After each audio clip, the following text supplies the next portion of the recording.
and 500 kilometers away from the Mekong, but end up taking completely different courses through Southeast Asia. After leaving the Tibetan Plateau, the Mekong passes through the three parallel rivers area, where it flows between the huge Yangtze and the Salween River, with spots as narrow as 75 kilometers between the three rivers. After the three great rivers diverge, the Mekong River goes on to be used as an important border marker between the Southeast Asian nations of China, Myanmar, Thailand and Laos, with an over 850-kilometer long stretch between Thailand and Laos. Sungai Mekong mengalir merentasi beberapa buah negara iaitu China, Laos, Thailand, Cambodia dan Vietnam, yang mana panjangnya lebih 4,300 km.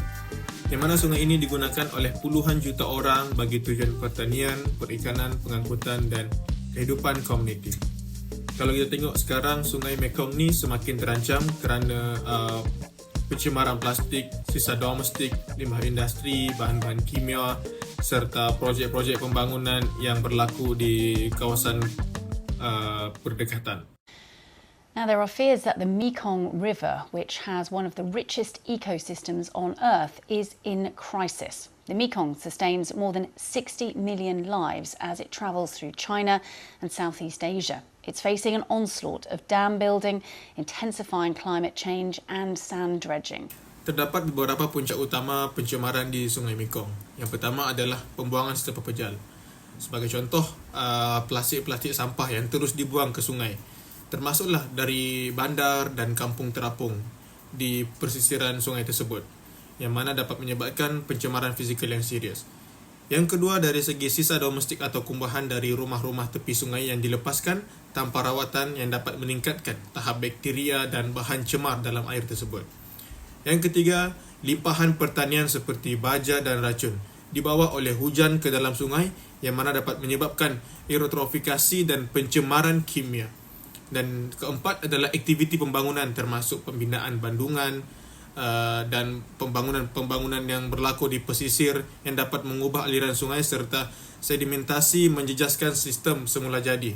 Dan akhir sekali adalah urbanisasi yang mana dapat melepaskan logam berat, bahan toksik dan bahan kimia ke dalam sungai yang menambah beban pencemaran.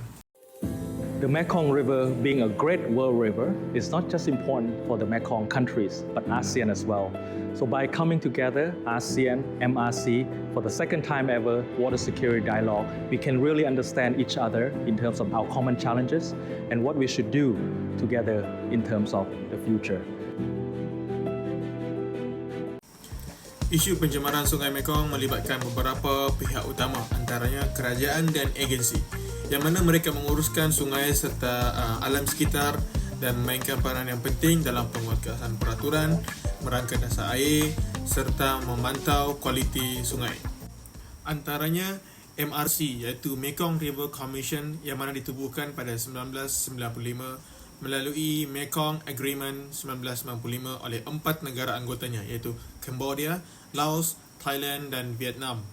Tujuan utama MRC adalah untuk memudahkan kerjasama serantau dalam pengurusan sumber sungai Mekong ini secara lestari, termasuk pengairan, tenaga hidro, perikanan dan ekologi. Pencemaran Sungai Mekong memberi impak yang besar terhadap alam sekitar, masyarakat dan ekonomi.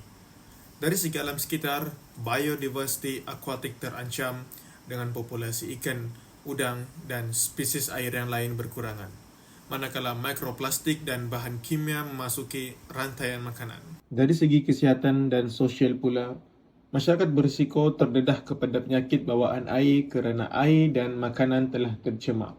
Sementara itu, dari segi ekonomi dan sumber pendapatan, hasil perikanan menurun, aktiviti pertanian dan aquaculture terjejas, serta kos untuk pemulihan sungai menjadi tinggi.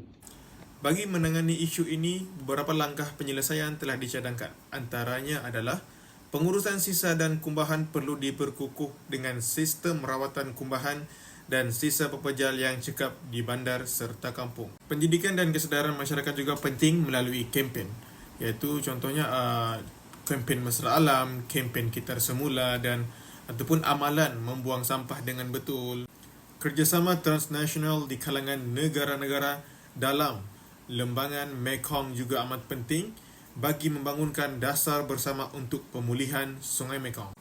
Semua usaha ini perlu selaras dengan Matlamat Pembangunan Lestari ataupun Sustainable Development Goals, iaitu termasuk dengan SDG 6 iaitu untuk air bersih dan sanitasi, SDG 12 untuk penggunaan bertanggungjawab, SDG 14 untuk kehidupan di bawah air serta SDG 15 bagi ekosistem dan biodiversity. Kesimpulannya, Sungai Mekong merupakan sumber kehidupan yang amat penting tetapi kini menghadapi tekanan yang amat serius akibat daripada pencemaran yang berlaku. Tindakan bersepadu daripada kerajaan, komuniti, industri, NGO dan kerjasama transnasional adalah kunci untuk memulihkan dan memastikan sungai ini terus lestari untuk generasi akan datang. Nasional adalah kunci untuk memulihkan dan memastikan sungai ini terus lestari untuk generasi akan datang. Itu sahaja daripada saya. Sekian, terima kasih.